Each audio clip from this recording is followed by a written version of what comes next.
register because we just talked about most of this stuff already. So it should flow smoothly as we go through now.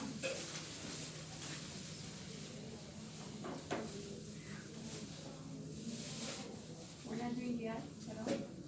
We did the video. The video is GI. That's it? Yeah. No, it's for, That was straightforward. No? Next week is endocrine, and then the last week is next week is endocrine for here, and endocrine drugs, and then the last week will be in, what you call it, GI and Neuro Pharm, GI and renal and patho, and then infectious disease and pharm.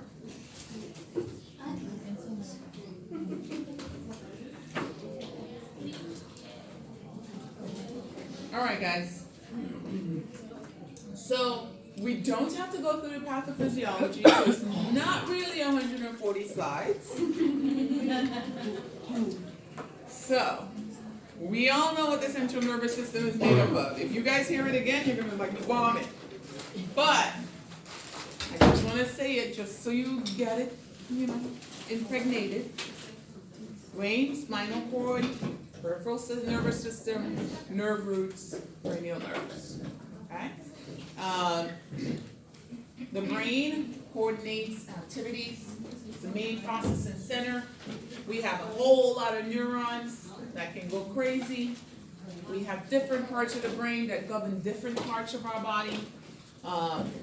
We have neurotransmitters that actually innervate different aspects of our brain.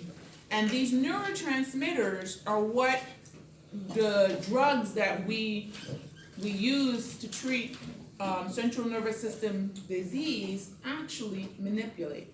So we have our neurotransmitters, which are serotonin.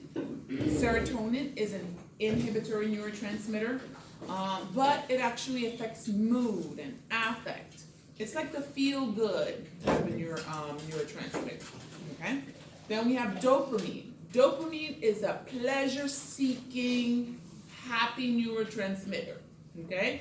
Dopamine is what you want to, what drives you to do things that gives you pleasure. What drives you to do things that are gratifying. Dopamine is at high surge when you're being successful, when you're stepping on people. That's dopamine. Okay? That's dopamine. Dopamine makes you like aggressive. It makes you happy. It's the happy neurotransmitter. It's the I'm on top of the world type of neurotransmitter. Okay? Then you have other neurotransmitters that are inhibitory, like GABA. GABA is that neurotransmitter that kind of even things out, makes us sleepy. Endorphin is a neurotransmitter that is acted upon by morphine, which helps us to actually feel good and decrease our awareness of pain. Oxytocin is our pleasure neurotransmitter also. It's a feel good, it's a gratitude kind of neurotransmitter. Okay? So these are what drugs usually work on to make us, to alter things in our central nervous system, to alter processes in our central nervous system. Okay? So, what are drugs? What drugs do we have that help our central nervous system? We have depressant drugs, which kind of diminish things in our central nervous system. And then we have stimulants, which actually increase activity of certain things. We have stimulants for the brain. We have stimulants for the heart. We have depressants for the brain. We have depressants for the heart. Okay? So, different disorders that we're going to talk about, and we're going to talk about treating things like seizures, Parkinson's disease, headaches, epilepsy, brain tumors, traumatic brain injury. And then those are neurological diseases, okay? Very different from mental disorder or psychological diseases. which is basically your addictive disorders, sleep disorders, mental, psychiatric disorders, schizophrenia, addictive disorders, and stuff like that. So again, these are your neurotransmitters. We have serotonin, which is a inhibitory neurotransmitter. We have norepinephrine, which is an excitatory neurotransmitter. Dopamine, again, excitatory. GABA is an inhibitory neurotransmitter. Acetylcholine, it is an excitatory neurotransmitter in certain areas and an inhibitory neurotransmitter in other areas. Okay? Remember, on the somatic nervous system, muscles, somatic, it is excitatory. Okay? Also, in the brain, it is excitatory. In the heart and the visceral organs, it's inhibitory. Okay? Okay. So we've talked about the autonomic nervous system, but again, unique requires sequential 2 neurons, the efferent pathway. We have preganglionic neurons and postganglionic neurons. Preganglionic is before it reaches the ganglion. Postganglionic is after. Ganglion is a bundle of nerve fibers that actually can transmit information. Okay. And the ganglion is usually a bunch of neurons that are outside of the cerebral cortex. Okay. So acetylcholine and norepinephrine, these are the 2 major neurotransmitters. And again, acetylcholine is one of the most, is actually the most predominant neurotransmitter. It has excitatory, inhibitory properties, and it depends on where it's working. The parasympathetic nervous system is the postganglionic axons that secrete acetylcholine. And then you also have the sympathetic nervous system, which has norepinephrine and epinephrine. And norepinephrine is actually secreted at the postganglionic neuron in the sympathetic nervous system. This, do not get hung up. Do not. It's just for informational purposes.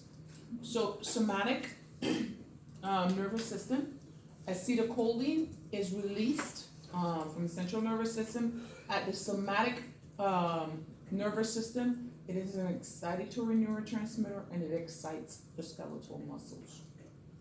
Okay. At the sympathetic nervous system, acetylcholine is stored in the preganglionic neurons. In the postganglionic neurons, it is excitatory.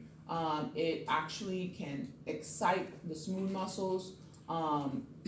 In the visceral organs, it can inhibit the visceral organs. You have acetylcholine. This is my niece telling me that she made it home. She can't go into the house without letting me in. Hello? You home? Okay.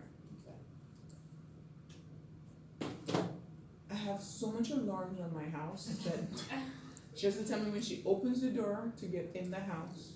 That's what you get for sneaking out of the house at 2 a.m. So now she has to tell me every step. Huh? For our kids. No, I'm telling you, it's very draining. I hate that. Because you have to put alarms. I have an alarm, my alarm system, I have it set up to my watch or my phone. So every time the door opens, it sends me an alert. I mean, you do that for 5-year-olds, not 16-year-olds. It's switched. Anyways, I digress.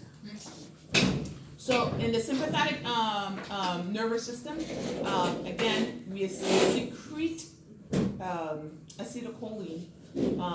Acetylcholine in the preganglionic neuron is acetylcholine in the postganglionic neuron. It starts to, it excites and actually stimulates the postganglionic neurons to secrete norepinephrine. Again, it stimulates at the postganglionic neuron to secrete epinephrine and norepinephrine in the sympathetic nervous system. In the parasympathetic nervous system, in the preganglionic neuron, it actually stores acetylcholine, and it's released as acetylcholine in the postganglionic neuron, but it's an inhibitory type of properties that it has. Okay? And again, it's just informational purposes. You have nicotinic receptors and muscarinic receptors. Acetylcholine at the nicotinic level is excitatory. At the muscarinic level, it's usually inhibitory. Okay? Remember your sympathetic nervous system, you're acting on the adrenergic receptors, which are beta receptors and alpha receptors. You have beta 1, beta 2, beta 3, and alpha 1, alpha 2. Okay?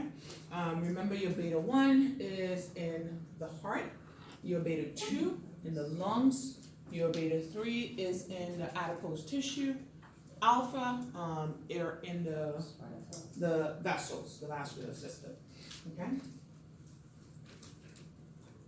Again, acetylcholine, neurotransmitter. You have acetylcholine, we have nicotinic and muscarinic receptors. You have norepinephrine, which have alpha and beta receptors. Glutamine, you have AMDA receptors and NMDA receptors. And you'll learn about that when we talk about Alzheimer's disease. GABA, you have GABA A and GABA B receptors. And your GABA receptors can actually be your what do you call it? Central nervous system muscle relaxants, like your baclofen. Okay.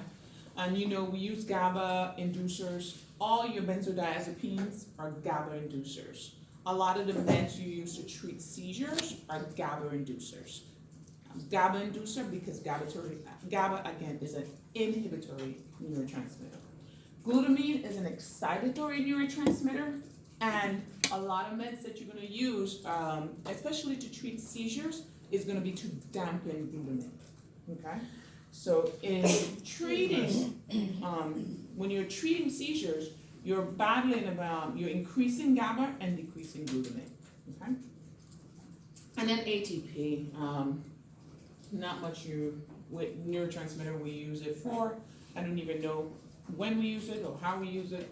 Subtype neurotransmitter, P2X, A-type. This is some laboratory kind of crap that we don't pay attention to. Okay? Okay. Now this is all just background stuff. Now we're going to start talking about the meds. Okay. Anorexin drugs. These drugs are what people use to lose weight. Okay? They're not so much on the market anymore. They used to be on the market where people could get them from anywhere. However, when people started like jumping off roofs and started acting really crazy, they realized that these things were killing them rather than making them. They were skinny, but skinny and nuts. Okay? So there is actually a true story that this one girl told. I don't remember if I saw it like on TV or I can't remember where I saw it. But she said that, you know, she was taking this fen-phen and she was losing weight and she was doing really good. But one day she realized like she was outside and the tree was walking alongside her. And no matter what she did, the tree wouldn't leave her alone. Like she was like having conversation. She was like having conversations with somebody that wasn't there. And then the trunks would move and start walking along with her. And then she was talking to that person. And she could swear that that person existed in her world. And when she was telling her friend about the person, her friend was like, "You're nuts." Her friend wanted to commit her because she was like, "Something's really weird." But when they kind of put things together, because her friend was playing with the drugs too to lose weight, they realized it was the fen-phen that had her going crazy. Hallucinations that were like really, really crazy. But fen-phen, the anorexins, they act on the central nervous system. And they're stimulants. Okay? They enhance epinephrine and norepinephrine. So usually what happens with these patients, they get this really, really rapid heart rate. Okay? they do not do very well, okay? These drugs should not be on for an extended period of time. You should only use them, and well, now they're only used under the direction of a physician. But under the direction of the physician, they can only be on for a period of 6 months or less. You cannot have them on permanently on these people, okay? Because of the long-term effects that are associated with them, okay? So what neurotransmitter do you think are involved in these? They block the reuptake of serotonin and norepinephrine, okay? So what does this lead to?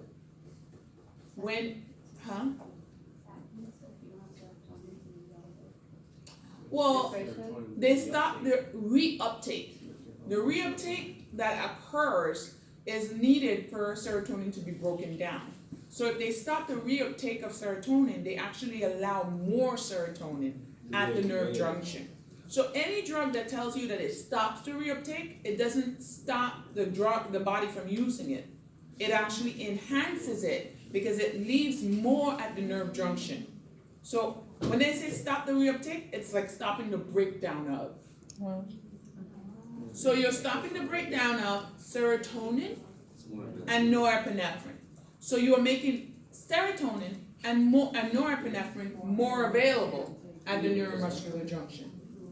So just knowing what norepinephrine does and serotonin does, what can happen with these people?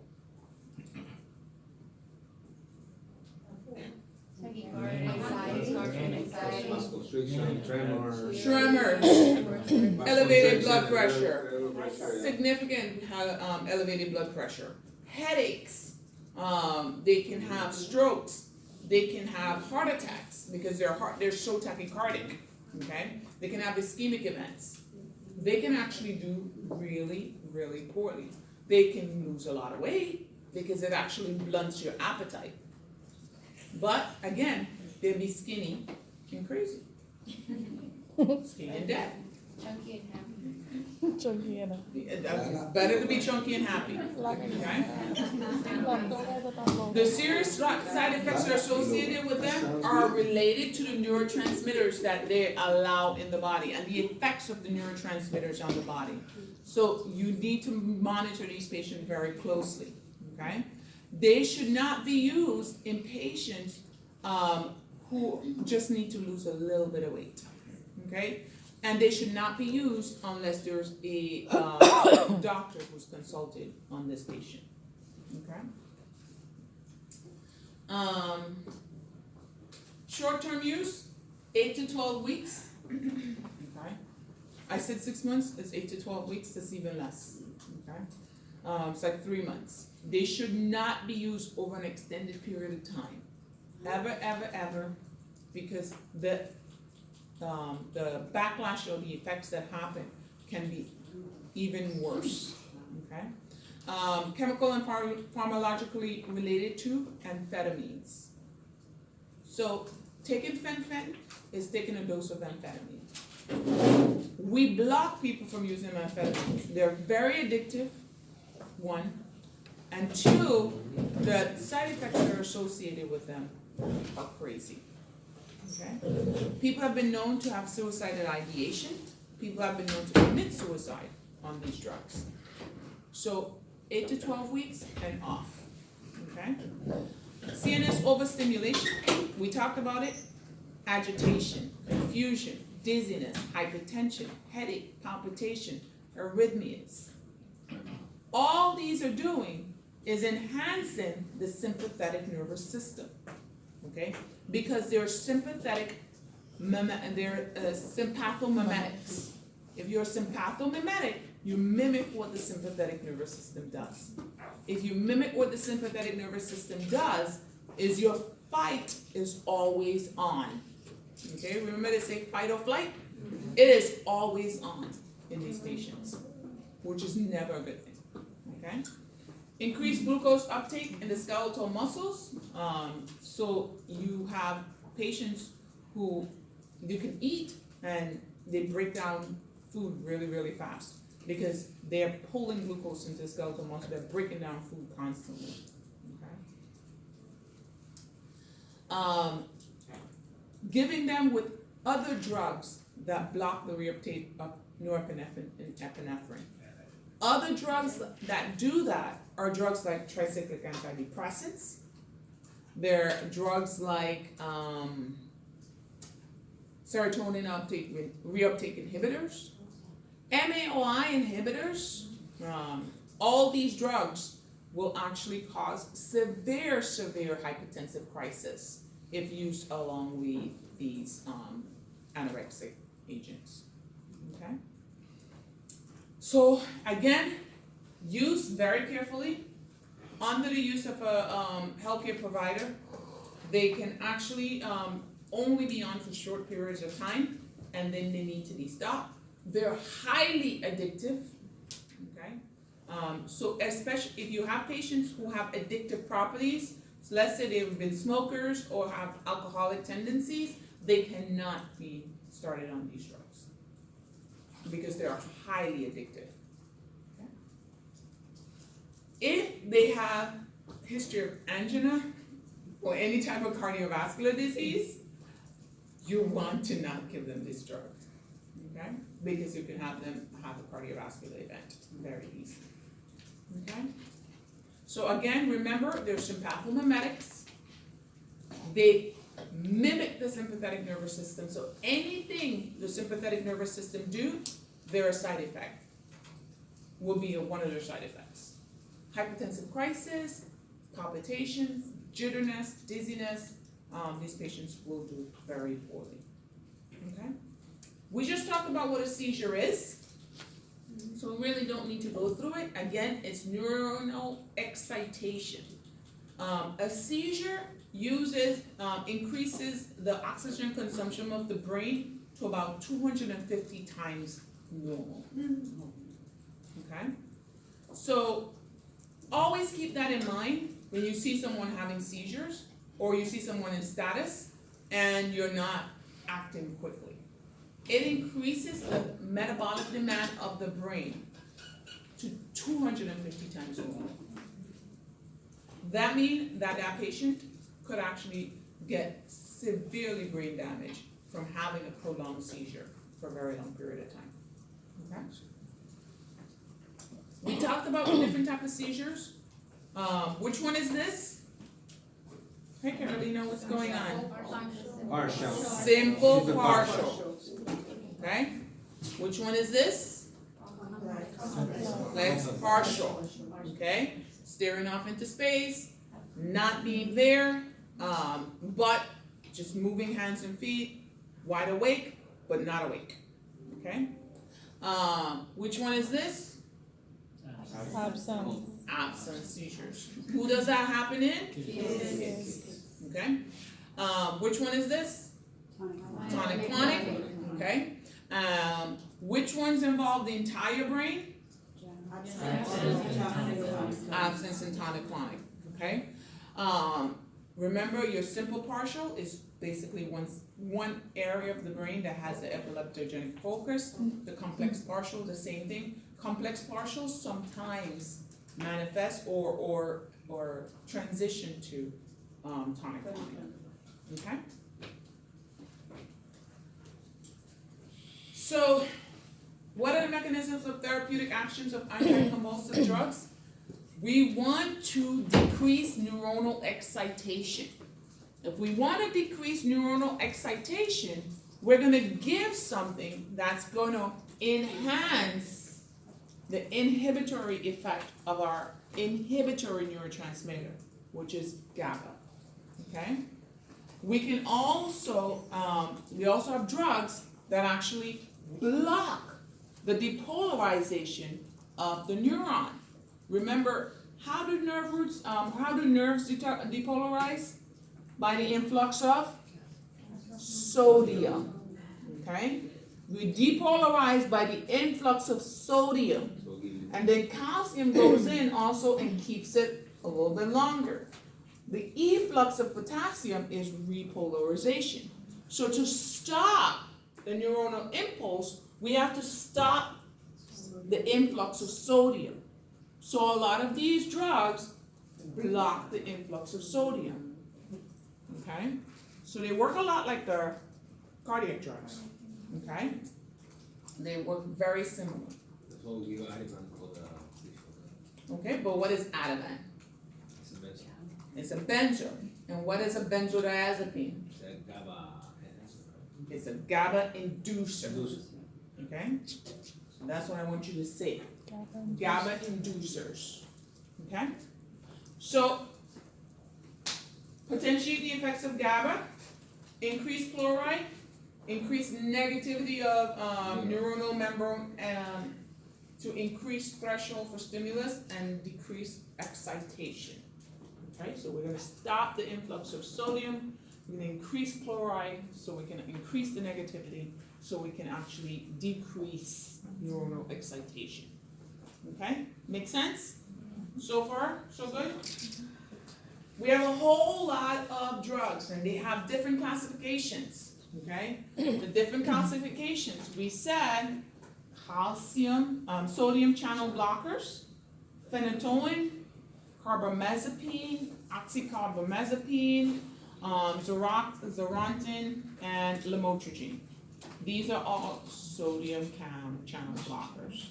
Okay?